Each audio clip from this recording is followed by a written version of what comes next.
नमस्कार साथियों, मेरा नाम आशीष है। मैं स्वागत करता हूं और आज हम पढ़ेंगे महाजनपद। और जिसके अंदर सबसे जो महत्वपूर्ण जनपद था या सबसे बड़ा जनपद था, सबसे शक्तिशाली जनपद था, वो था हमारा मगध। तो ये हमारा आज से वास्तविक इतिहास होगा।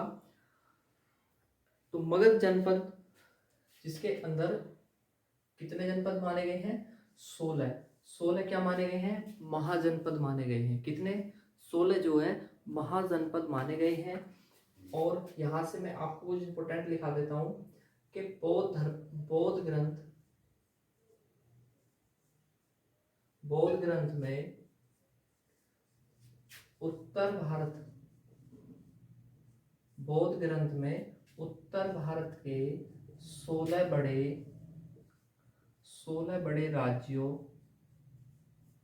16 बड़े राज्यों का उल्लेख है। ठीक है, उल्लेख है। किसमें है? बौद्ध ग्रंथ में। कौन से बौद्ध ग्रंथ में? अंगुत्तर निकाय। अंगुत्तर निकाय एक ग्रंथ है बौद्ध। किसका? ये बौद्ध का। एक प्रश्न आपने अभी हाल ही में यूपी पुलिस में देखा होगा कि बौद्ध और जैन के द्वारा कितने महाजनपद माने गए हैं? 16 जनपद। 16 ही बौद्ध ग्रंथ में इनका उल्लेख है और 16 का ही किसमें है? जैन धर्म के अंदर इसका उल्लेख है। तो बौद्ध धर्म के किस ग्रंथ में है? अंगुत्तर निकाय ग्रंथ में इसका उल्लेख है। किसका? महाजनपद का। कितने माने गए हैं? 16 महाजनपद इसके अंदर माने गए हैं। ऐसे पूछकर जैन धर्म का लिखेंगे। जैन ग्रंथ में तो जैनों में कौन सा ग्रंथ है? जैनों में कौन सा ग्रंथ है? भगवती सूत्र। कौन सा ग्रंथ है? जैनों में है जी आपका भगवती सूत्र। और एक आपने पढ़ा होगा अष्टोध्याय। आपने एक पढ़ा होगा अष्टोध्याय में कितने महाजनपद का उल्लेख है? कितने महाजनपद का उल्लेख है? कितने महाजनपद का उल्लेख है? तो इसमें 22 का है। किसमें है जी? इसमें 22 का है। अष्टाध्याय में कितने महाजनपद का उल्लेख है? 22 महाजनपद का उल्लेख है। तो सब यहां आगे लिखेंगे। इसमें मैं आपको 16 के 16 इसमें जो महाजनपद लिखा देता हूं। 16 के 16 ही महाजनपद, उनके क्षेत्र और उनके राज्य है। ठीक है, लेकिन ये इम्पोर्टेंट है क्योंकि यहाँ से प्रश्न अब बनने लगे हैं।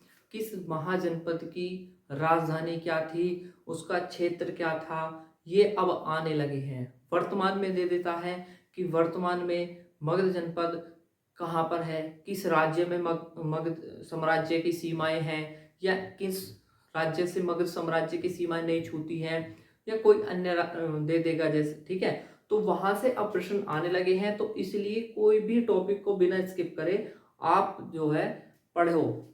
और वीडियो को भाई स्किप मत करना, क्योंकि बहुत मैंने ना बिल्कुल एकदम अंदर से इन चीजों को निकाला, स्टडी किया, और जब मैं ये वीडियो बना रहा हूं तो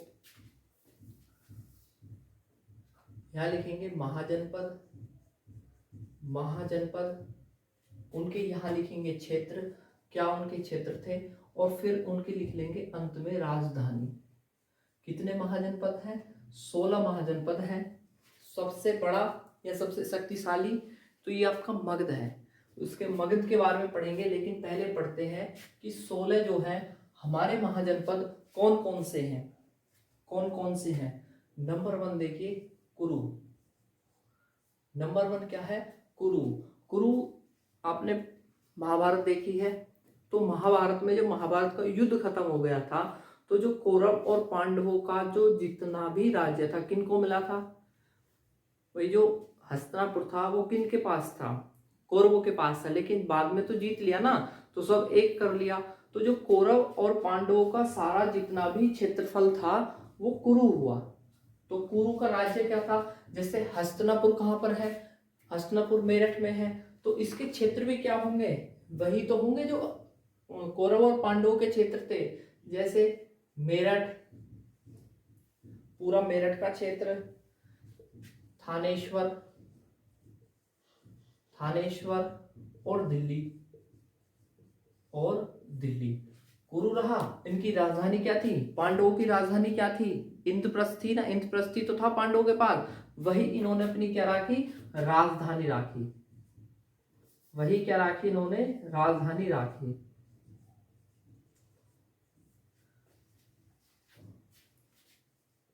नंबर 2, पांचाल।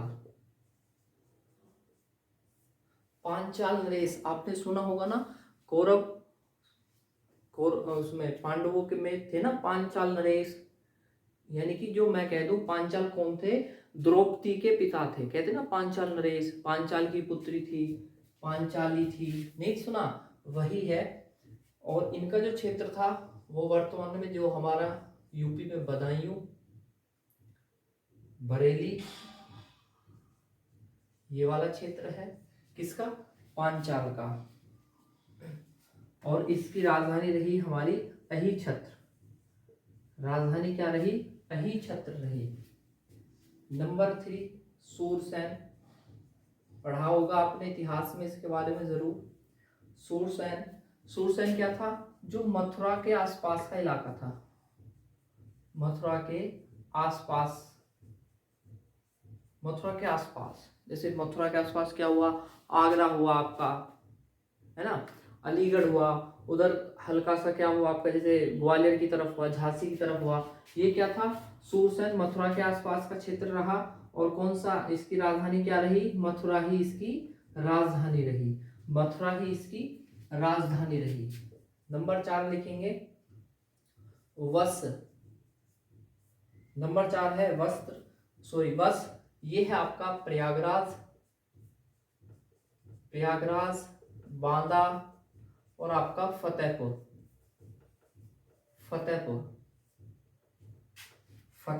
और राजधानी क्या रही इसकी, कौशाम्बी, इन्होंने अपनी राजधानी बनाई, किन्होंने, वस्त्र जो महाजनपद था। नंबर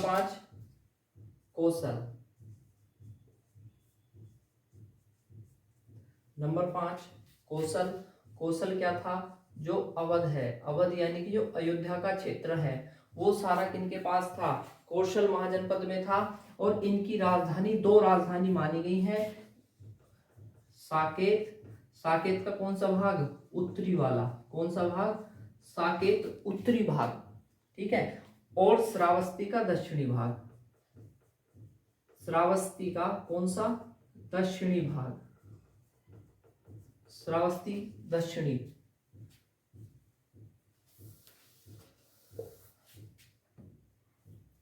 पांच हो गए। नंबर 6 लिखेंगे, मल्ल, ये है आपका देवरिया का क्षेत्र है। और इनकी जो राजधानी थी वो थी पावा। 7 नंबर है आपका काशी, इसकी राजधानी है वाराणसी, या इसका क्षेत्र कहते हैं वाराणसी, ठीक है, वाराणसी का क्षेत्र, और इसकी राजधानी भी क्या थी, वाराणसी। 8 नंबर अंग राजकर्ण है, वही हुआ ना अंग, तो इसका था आपका भागलपुर तथा मुहोर, इसकी राजधानी थी चंपा, जिसको क्या बोलते थे, मालिनी भी बोलते थे, क्या बोलते थे, मालिनी भी बोलते थे। मगध, जिसके सबसे बड़ा और सबसे ताकतवर, सबसे शक्तिशाली साम्राज्य था, मगध के जो राज्य थे वो कौन से थे, देखिए मगध बड़ा था, तो जो पूर्वी उत्तर प्रदेश, बिहार, और इसकी सीमा कहाँ तक थी? बंगाल तक इसकी जो है मगध की सीमाएं रही हैं। मगध की राजधानी क्या रही थी बताएगा? तो मगध की राजधानी रही है गिरिब्रज।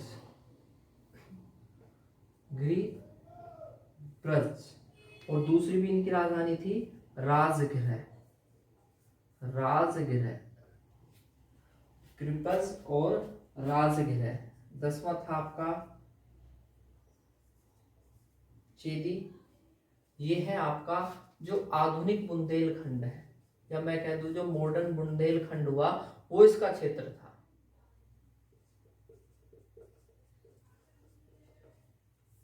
बुंदेलखंड। इसकी राजधानी क्या है? इसकी राजधानी हुई हमारी सोत्यवती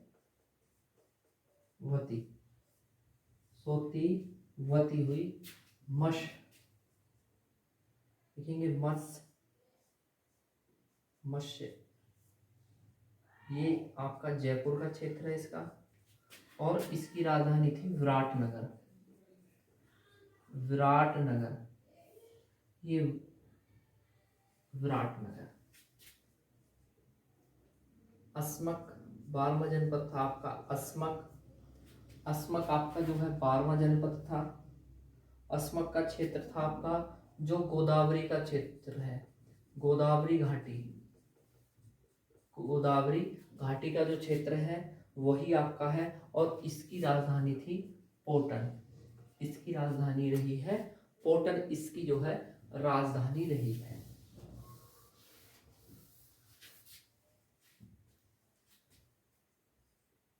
हो गए, अस्मक हो गया।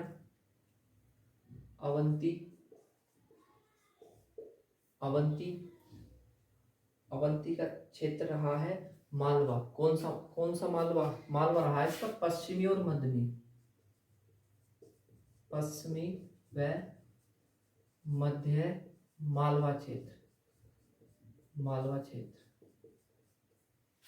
किसका रहा है? ये अवंती का रहा है। और इसकी जो राजधानी है वो क्या रही है? उज्जैनी, यानी कि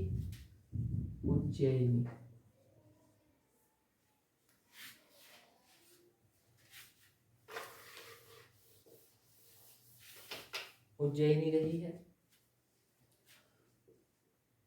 14वां रहा है गंधार।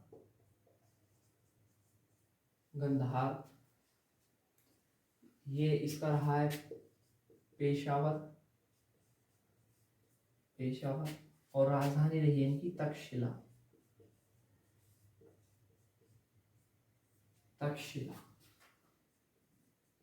15वां है हमारा वज्जी महाजनपद है।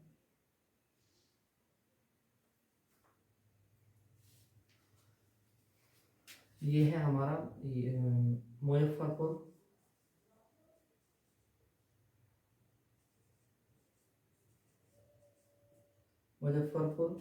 और दरभंगा का क्षेत्र। और इसकी जो राजधानी रही है वो रही है वैशाली। 16वां हमारा जो जनपद रहा है वो कम्बोज रहा है। ये कौन सा रहा है? ये रहा है कश्मीर का हिस्सा रहा है।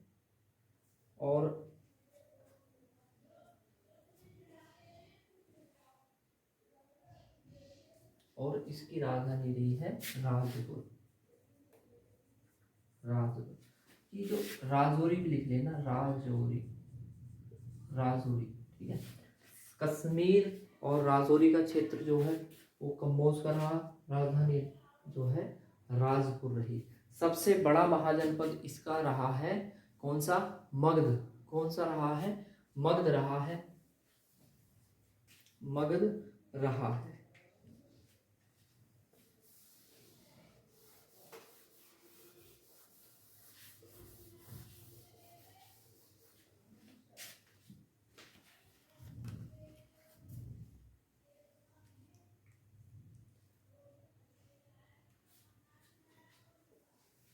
अब इसमें आगे देखिए, देखिए जो 16 महाजनपद थे उनमें से, या 16, मैं ये कह दूं कि 16 महाजनपदों में से वर्तमान में 8 जो है यूपी के अंदर है। वर्तमान में 8 यूपी के अंदर है।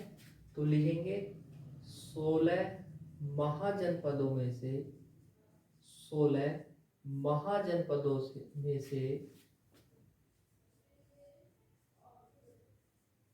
16 महाजनपदों में से कितने, 8 वर्तमान में यूपी में है। नंबर 1 कौन सा है, देखो कुरु बताया ही था, Kuru. Number 2 Kashi. Number 3 Surasena. Number 4 आपका वश। नंबर 5 आपका मल। नंबर 6 आपका कौशल। नंबर 7 आपका पांचाल। और आपका 8वां जो नंबर रहा है वो कुरु, काशी, शूरसेन, वश, मल। काशी, कौशल, वश, मल, कुरु, पांचाल, शूरसेन, और एक रहा है आपका चेदी। ठीक है, चेदी कौन सा है, आधुनिक बुंदेलखंड की तरफ था। ठीक है, तो वो कहीं ना कहीं यूपी में उसका हिस्सा था, पूरा तो नहीं था, आधा अब एमपी में है, लेकिन कुछ हिस्सा किसमें आ गया है, यूपी में। ये रहा। अब इधर आप थोड़ा सा मैं लिखा देता हूँ अभी, कुछ इंपोर्टेंट सा, बस सबके बारे में तो नहीं, कुछ के ही बारे में लिखाएंगे। कौशल महाजनपद के बारे में, और कौशल की जो क्षेत्र है वो कौन सा है, बताया था अवध क्षेत्र। अवध क्षेत्र कह लो या फैजाबाद मंडल कह लो। अवध क्षेत्र कह लो या आप इसको फैजाबाद मंडल का क्षेत्र कह लो। ये कहाँ है, यूपी के अंदर ही है। ये कहाँ है, ये यूपी के अंदर ही है। इसकी राजधानी मैंने बताई थी, राजधानी क्या थी, श्रावस्ती थी, पता है। और इसके जो राजा थे, इसके राजा कौन थे, इसके उस समय के, मतलब प्रतापी राजा कह लो या मजबूत राजा कह दो, वो थे प्रसन्नजीत जो है, उस समय इसके जो है प्रतापी राजा कह लो या मजबूत, सबसे जो है मजबूत जो है राजा कह सकते हो।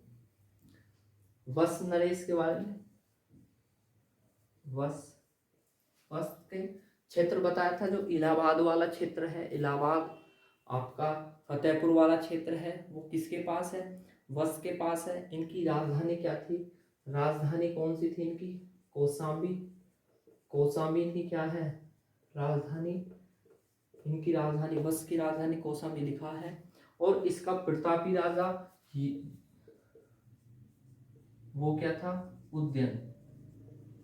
उद्यन इनका क्या था, सर्वप्रमुख राजा या बड़ा राजा, इस प्रकार आप लिख लो। अब मगध के बारे में थोड़ा सा एक बार पढ़ लीजिए।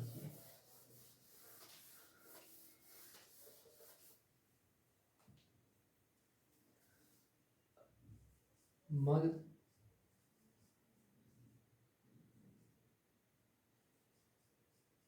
साम्राज्य, मगध साम्राज्य के बारे में पढ़ेंगे। ठीक है, लिखेंगे इसके बारे में। मगध 16 महाजनपदों में, 16 महाजनपदों में सबसे शक्तिशाली,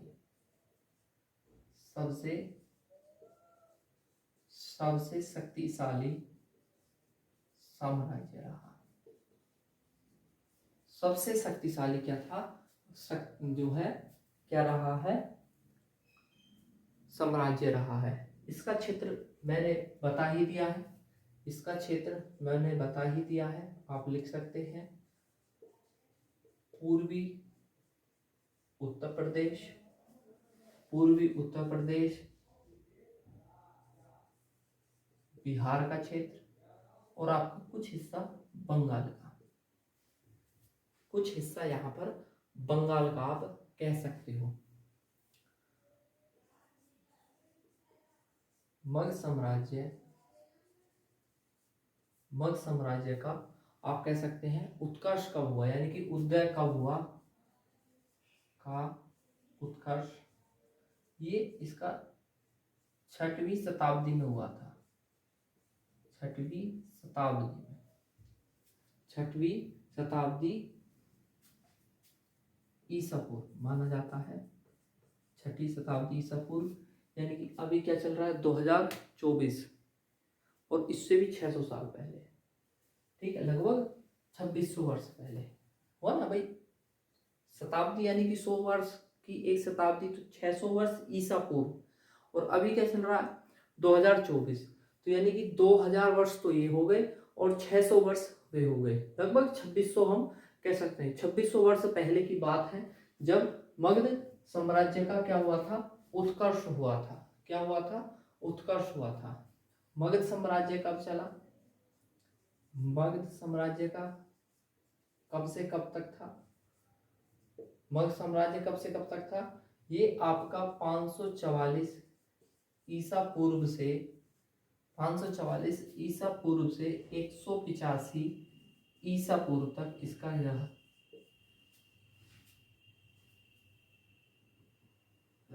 मगध साम्राज्य सबसे ज्यादा समय रहा, महाजनपदों में सबसे ज्यादा इसका जो है कार्यकाल रहा, सॉरी कार्यकाल नहीं, मतलब मगध साम्राज्य रहा, ठीक है। महाजनपदों में अलग अलग इसमें जो है राजा हुए, वंश हुए, तो कुल कितने वंश हुए मगध साम्राज्य में, मगध साम्राज्य पर शासन करने वाले शासक करने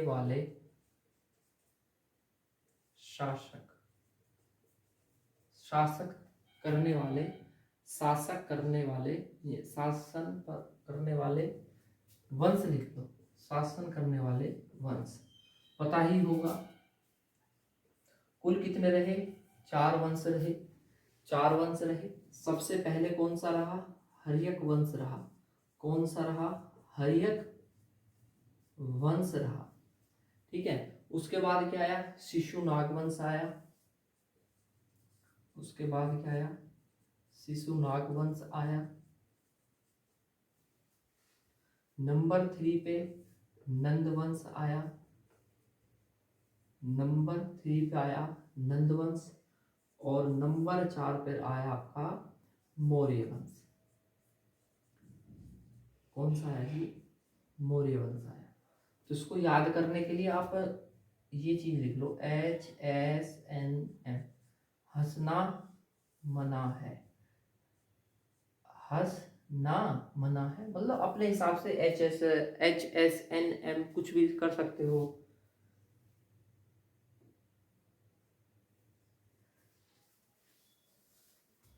पहला रहा हर्यक वंश, उसके बाद शिशुनाग वंश, उसके बाद नंद वंश, उसके बाद मौर्य वंश, उसके बाद कौन रहा, मौर्य वंश।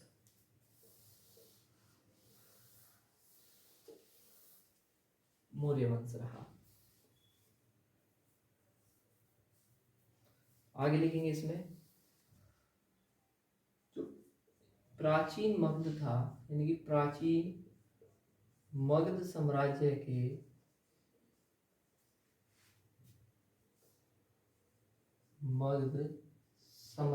के संस्थापक कौन थे जी, इसके जो संस्थापक थे वो प्रदर्भ थे,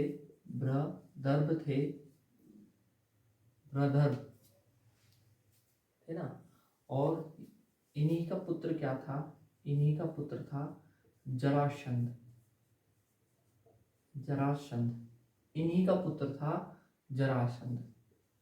था नहीं वो महाभारत में आपने देखा होगा कि बृहद्रथ जो राजा थे उनकी दो मतलब पत्नियां थी और उसको उनको किसी को भी संतान नहीं थी, तो एक ऋषि ने जो है उनको क्या दिया था, एक सेब दिया था कि आप इसको खा लो आपको पुत्र होगा। तो उन्होंने क्या कर दिया कि सेब को आधा आधा काट के खिला दिया, तो आधा उनकी कोख से हुआ तो आधा उनकी कोख से, तो मतलब उस बच्चे को फेंकवा दिया गया था। तो एक राक्षसनी थी, मैं अभी नाम भूल रहा हूँ उसका, उसने क्या किया उन दोनों को जोड़ दिया, दोनों जो उसके अलग अलग जो शरीर थे उनको जोड़ दिया और उसको एक पूरा मानव बना दिया। वो मानव बनकर क्या हुआ, वो जरासंध हुआ। आपने देखा नहीं वो महाभारत में भीम ने उसको ऐसे फाड़ा था, इधर फेंका वो फिर जुड़ गया, फिर फाड़ा फिर जुड़ गया, फिर भगवान कृष्ण ने क्या बताया कि इसको इधर इसको इधर, है ना। देखा होगा आपने वहां उसका जो है देखा कि बायां हिस्सा दायां फेंका और दायां हिस्सा उसका बाएं साइड फेंका, फिर उसके बाद वो दोबारा जीवित नहीं हुआ। ये वही जरासंध है जो प्राचीन साम्राज्य में जो है इन्होंने शासन किया था। राजधानी में इसकी लिखा ही चुका हूं, राजगृह और गिरिव्रत। और इसका उल्लेख कहाँ है, इसका उल्लेख मैंने बताया था आपको जब मैंने एक वीडियो बनाई थी अथर्ववेद में, वहां पर भी इसके बारे में बताया था। तो अथर्ववेद में इसका क्या है, उल्लेख है। उल्लेख कहाँ है इसका, किसका जी, मगध साम्राज्य का अथर्ववेद में इसका उल्लेख है। राजधानी लिख लो यहाँ पर भी, राजधानी, इसकी राजधानी क्या है, राजगृह और गिरिराज, बस।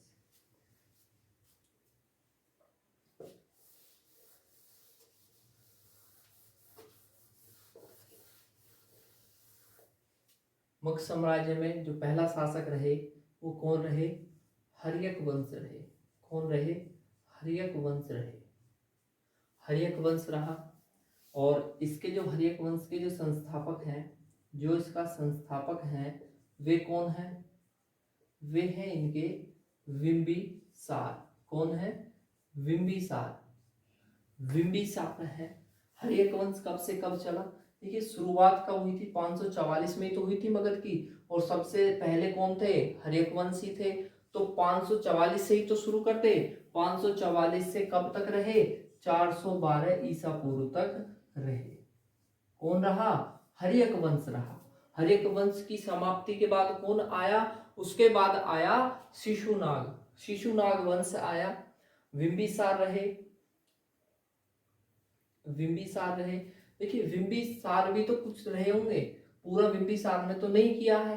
बिंबिसार कब रहे, शुरुआत में इन्होंने संस्थापक हुए तो 544 में आए और कब तक रहे, 492 ईसा पूर्व रहे, ईसा पूर्व रहे। कौन रहे, बिंबिसार रहे। इनके अन्य नाम क्या थे, अन्य नाम कहो या बचपन का नाम कहो, तो इनका अन्य या बचपन का नाम था श्रोणिक, श्रोणिक, श्रोणिक इनका जो है अन्य नाम। ठीक है। भारत के जो इतिहास में, भारतवर्ष के इतिहास में सबसे बड़ा शासनकाल किसका रहा, बिंबिसार का रहा। बिंबिसार का रहा, किसमें रहा, हर्यक वंश की स्थापना करने में किसका रहा, बिंबिसार का रहा। और शासन करने वाले, ठीक है, सबसे ज्यादा शासन काल किया। कितने वर्ष हो गए, कितने साल बैठे इनके, भैया इनके बैठे लगभग, इसी का अंतर कर लो, 544 92 का, अच्छा हमारा 58 वर्ष, 58 ईयर, 58 साल तक इनका जो है शासन रहा। 58 वर्षों तक जो है इनका शासन काल रहा।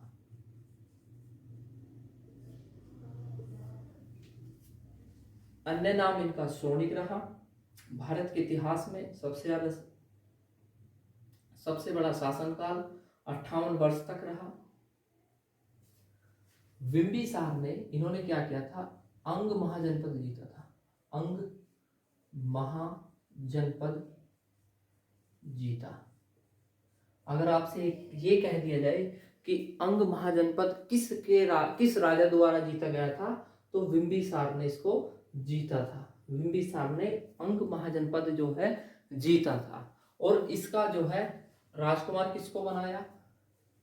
जीता और अपने पुत्र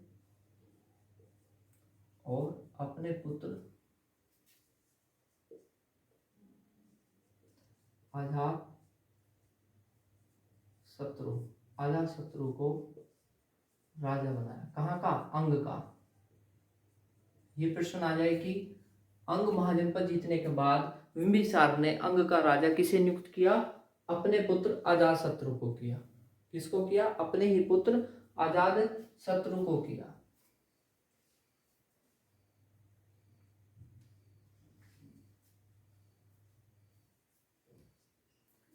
आगे लिखेंगे,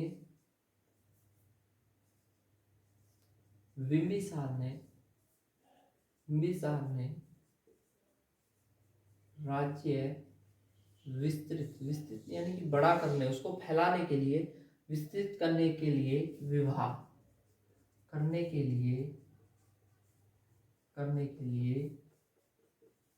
विवाह जो है बहुत ज्यादा किए, है ना। विवाह संबंध का हो या विवाहों का सहारा लिया, विवाह संबंधों का सहारा लिया।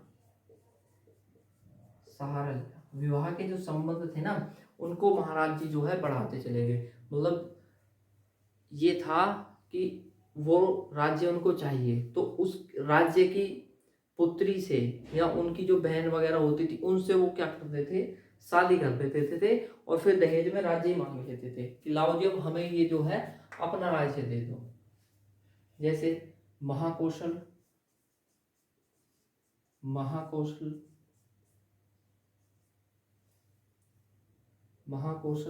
ये कौन थी? जो कौशल के नरेश थे। मैंने लिखवाया था कौशल के नरेश कौन थे?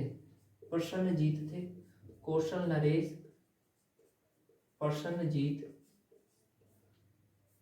नरेश महाकौशल को कैसे लिया? जो कौशल के नरेश थे प्रसन्नजीत, जो कौशल था वो अपने में कैसे किया? उसकी रानी थी महाकौशला किसकी बहन थी? कौशल नरेश प्रसन्नजीत की बहन थी। यानी कि इन्होंने 3 शादी करी। पहली शादी किससे करी? महाकौशला से करी, वो कौशल नरेश प्रसन्नजीत की बहन थी। दूसरी शादी किससे करी? दूसरी शादी करी इन्होंने चेलना से करी। चेलना किसकी थी? चेतक की पुत्री। ये किसकी थी जी? ये चेतक की पुत्री थी। चेतक की पुत्री से इन्होंने क्या करा? इनसे भी शादी करी। किससे? चेलना से। और तीसरी थी क्षेमा थी, जो मध्य प्रदेश की जो है रानी थी। उनसे जो है इन्होंने जो है शादी करी।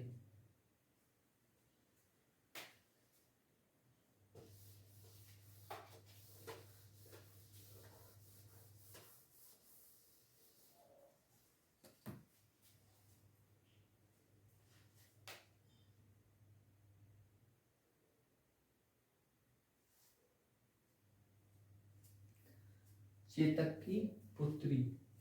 अच्छा, जो चेतक की बहन थी ना, चेतक की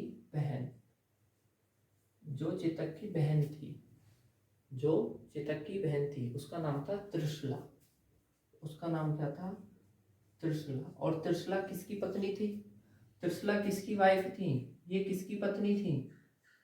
ये जो है किसकी पत्नी थी? त्रिशला ये थी महावीर स्वामी।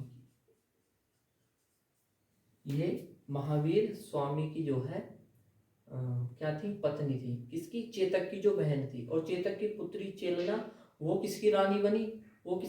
वो बिंबिसार की रानी बनी। जो क्षेमा थी वो मध्य प्रदेश की जो है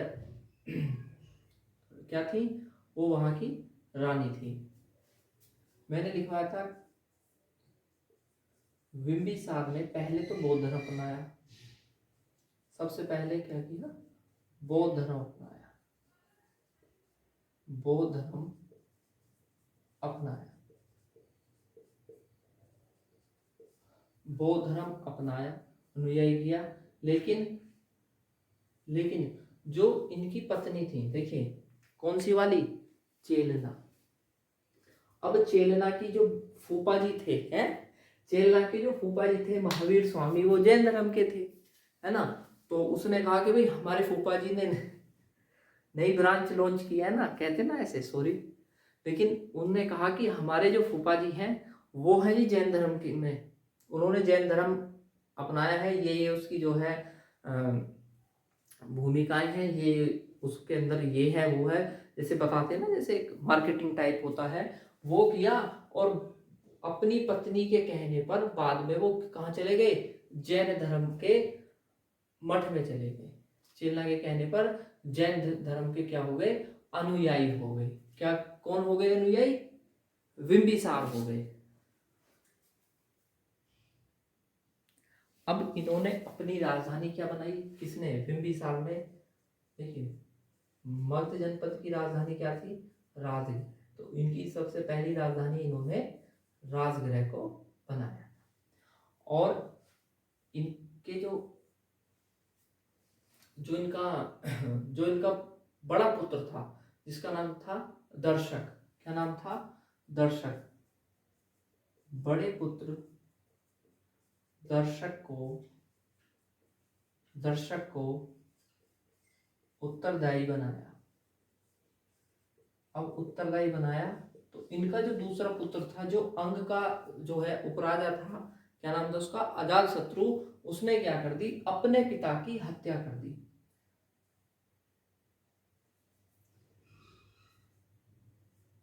दूसरे पुत्र ने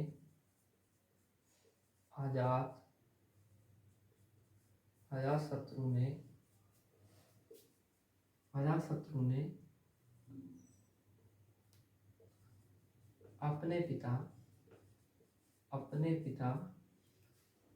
अपने पिता बिंबिसार की हत्या की। अपने पिता बिंबिसार की हत्या की। अपने पिता बिंबिसार की हत्या करी, ठीक है। और अजातशत्रु पे क्या लगा,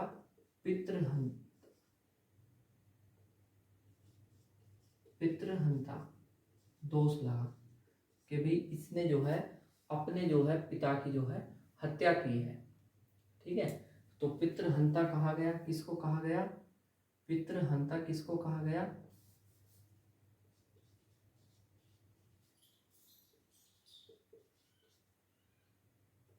पितृहंता अजातशत्रु को कहा गया, ठीक है। लेकिन अजातशत्रु का जो पुत्र था उदयन, उसने किसकी हत्या की थी, अपने पिता की थी। तो इसलिए आपने पढ़ा भी होगा कि हर एक वंश को पितृहंत वंश भी कहा जाता है। किसको, हर एक वंश को ही, क्योंकि इसमें 3 पीढ़ी तक एक दूसरे के पुत्र ने ही उसकी हत्या की। देखिए बिंबिसार की हत्या उसके पुत्र अजातशत्रु ने की, और अजातशत्रु की हत्या उसके पुत्र उदयन ने की। तो इसलिए इस वंश को कहा गया कि भैया ये वंश ऐसा है, ये अपने ही बाप को मारकर गद्दी पे बैठता, तो इसलिए इसको कहा गया पितृहंता वंश भी इसको कहा गया। देखिए लिखा लो इसको भी कि हर एक वंश को ही पितृहंता वंश कहा गया।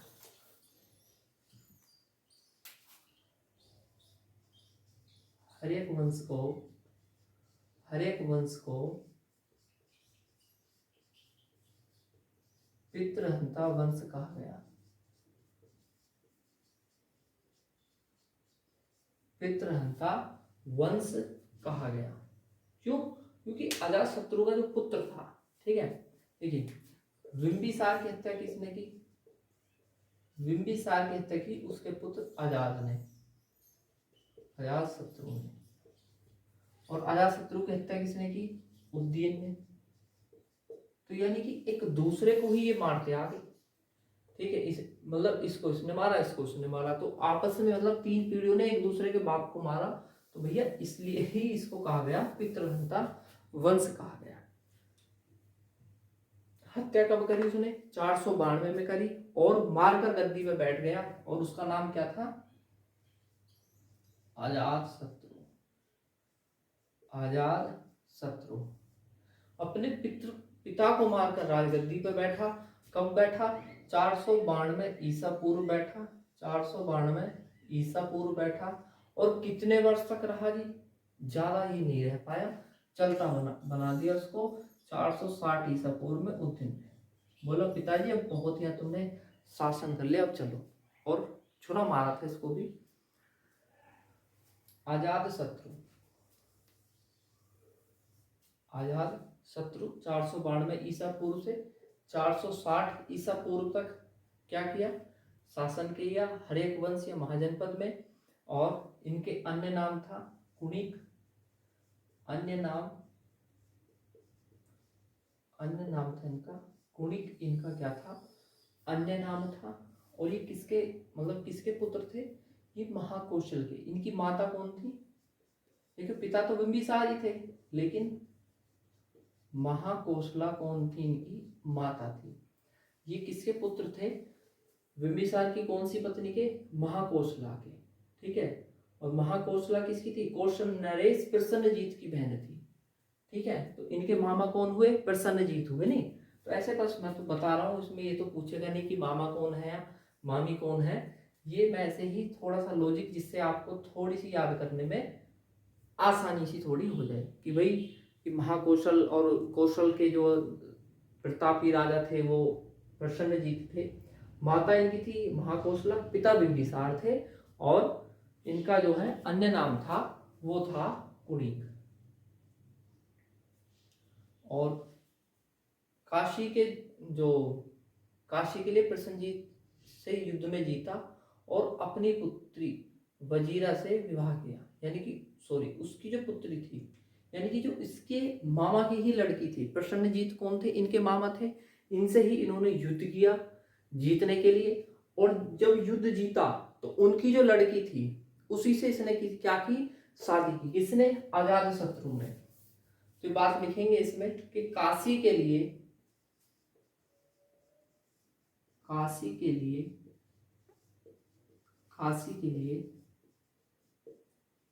प्रसन्नजीत से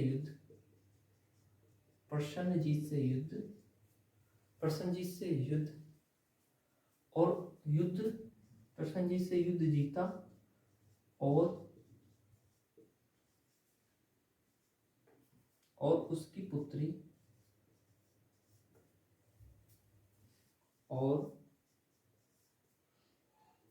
उसकी पुत्री क्या नाम था उसका? वजीरा। और उसकी पुत्री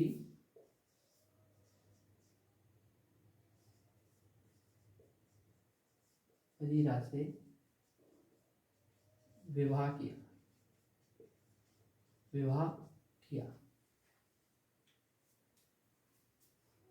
ये क्या करता था?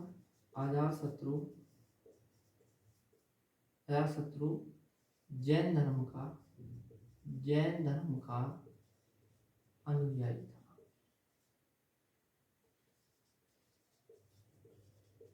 जैन धर्म का अनुयायी था। ठीक है।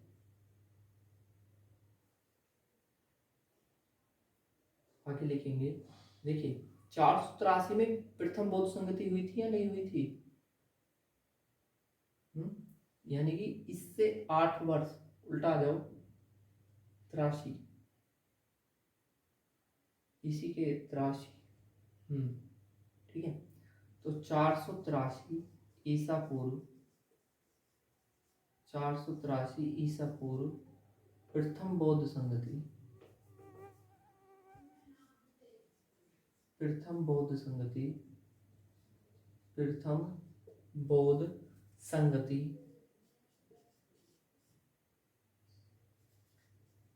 इसी के शासन काल में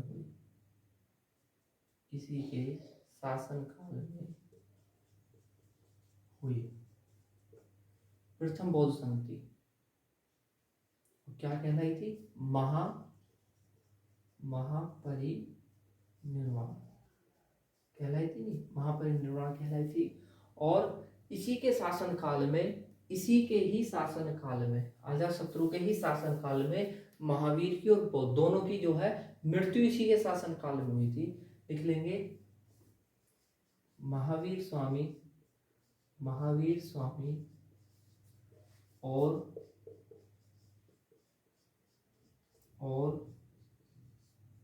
गौतम बुद्ध की मृत्यु इसी के शासन काल में हुई। ठीक है, इसी के शासन काल में क्या हुई थी, भगवान बुद्ध की और महावीर स्वामी दोनों की ही मृत्यु अजातशत्रु के ही शासन काल में हुई थी। और प्रथम बौद्ध संगति किसके शासन काल में हुई थी, ये भी किसके शासन काल में हुई थी, अजातशत्रु में। पूछ सकता है, पूछा भी जाता है, जैसे कि भगवान बुद्ध हुआ था उस समय महाजनपद में जन्म जब हुआ भगवान बुद्ध का, तो उस समय कौन थे, बिंबिसार थे। मृत्यु भी जब कौन थे, अजातशत्रु थे। इस प्रकार पूछ लेता है। ठीक है, अब क्या था जी, अजातशत्रु को किसने मार दिया, इसी के पुत्र उदयन ने मार दिया था। अब उदयन बैठ गया राजगद्दी पे, कब, उदयन बैठ गए राजगद्दी पे 460 में मारकर बैठ गए। और कब तक बैठे, वो भी 444 ईसा पूर्व तक।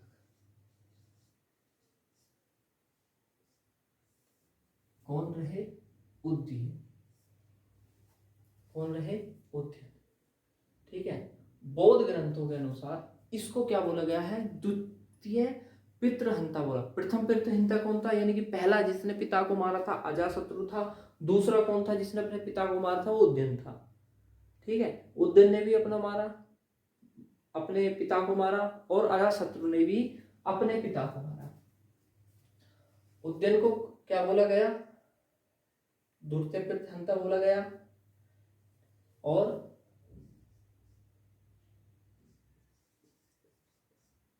पाटलिपुत्र की स्थापना इसने क्या करी जी, इसने पाटलिपुत्र की क्या कर दी, स्थापना। पाटलिपुत्र की क्या कर दी, स्थापना करी। पाटलिपुत्र शब्द की नहीं की, नगर की, पाटलिपुत्र नगर की स्थापना की। वही ये पाटलिपुत्र है जो आज के समय में इसको क्या बोला जाता है, बिहार का पटना बोला जाता है। ठीक है, कहां पर है ये, तो बिहार में है। बिहार की जो आज के समय की राजधानी है पटना, उसी का क्या है, ये पुराना नाम था। और कहां पर है ये है आपका गंगा, गंडक और आपका सोन नदी, सोन नदी के संगम पर, सोन नदी के संगम पर ये शहर बसा हुआ है। एक इसका पुराना नाम, पाटलिपुत्र से भी पुराना नाम इसको क्या बोलते थे, इसको बोलते थे कुसुमपुरा। कुसुमपुरा नाम से भी जाना जाता है, नाम से भी जाना जाता था। ठीक है, कुसुमपुरा नाम से भी जाना जाता था। और इसी ने ही इसको क्या बनाया था, उदयन ने ही इसको अपनी राजधानी बना दिया था। इसको राजधानी भी किसने बनाया, उदयन ने बनाया। किसको, पाटलिपुत्र को। पाटली ली इधर आएगा ना, पाटलिपुत्र को। नाग दशक हर्यवंश का जो है क्या रहा, अंतिम राजा रहा। लेकिन इसको भी पितृहंता कहा गया है ना। तो उदयन के कितने पुत्र थे, सो इतना इसकी में डीप नहीं आएगा। उदयन के 3 पुत्र थे। उदयन के कितने थे, उदयन के 3 पुत्र थे। पहले पुत्र का नाम था अनिरुद्ध। दूसरे पुत्र का नाम था मुंडक, और तीसरे पुत्र का नाम था मार्गदर्शक। ये मार्गदर्शक कह दो, मार्गदर्शक था। और इसको भी क्या बोला गया है, इसको तृतीय प्रथनता कहा गया है, और ये अंतिम शासक भी रहा। अंतिम शासक किसका, हर्यक वंश का, हर्यक वंश का अंतिम शासक, हर्यक वंश का, हर्यक वंश का अंतिम शासक, अंतिम शासक। और इसको क्या बोला गया, इसको भी पितृहंता बोला गया। क्यों, इसने भी अपने पिता को मारा। पिता को कौन, उद्यन की हत्या, उद्यन की हत्या किसने की, उसके ही पुत्र मार्गदर्शक ने की। ठीक है, किसने की, मार्गदर्शक ने की। तो आज हमने थोड़ा सा 1 मिनट में रिवाइज कर लो। पढ़ा, महाजनपदों के बारे में पढ़ा, 16 महाजनपद मैंने लिखाए, उनकी राजधानी, उनके क्षेत्रों को लिखाया, और शुरुआत में दो या तीन प्रश्न कराए थे कि किस ग्रंथ में, किस बौद्ध ग्रंथ में उत्तर भारत के 16 महाजनपदों का उल्लेख है, तो किस में है, अंगुत्तर निकाय में है। जैन धर्म के किस में, भगवती सूत्र में है। ठीक है, अष्टाध्यायी में कितने महाजनपदों का उल्लेख है, 22 महाजनपदों का उल्लेख है। और इसमें क्या बोलते हैं, और क्या प्रश्न थे कि इसमें आपका कौशल के राजा, कौशल के जो राजा थे उस समय के, महाजनपद जो कौशल था उसके राजा कौन थे, वो थे जी प्रसन्नजीत। वश के उद्यन रहे, वश राज्य के उद्यन रहे। और 16 महाजनपदों में से 8 कहाँ पर हैं, यूपी में है वर्तमान में, काशी, कौशल, मल्ल, चेदी, सूरसेन, वश, कुरु, पांचाल, है ना। उसके बाद पढ़ा हमने मगध साम्राज्य। मगध साम्राज्य, मगध साम्राज्य का जो उत्कर्ष वो कब हुआ, 6वीं शताब्दी ईसा पूर्व हुआ, यानी कि 600 वर्ष वे और 2000 वर्ष ये, 2600 वर्ष पहले हुआ। और सबसे शक्तिशाली मगध साम्राज्य रहा, 6वीं शताब्दी में रहा। और हर्यक वंश, उसके बाद शिशुनाग वंश, उसके बाद नंद वंश, उसके बाद मौर्य वंश रहे। हर्यक वंश का संस्थापक बिंबिसार रहे। कौन रहे, बिंबिसार रहे। बिंबिसार पुत्र, उसके बाद अजातशत्रु उनकी हत्या करके बना, अजातशत्रु की हत्या करके उनका पुत्र उद्यन बना, और उद्यन के पुत्र की उद्यन की हत्या करके उनके पुत्र मार्गदर्शक बना।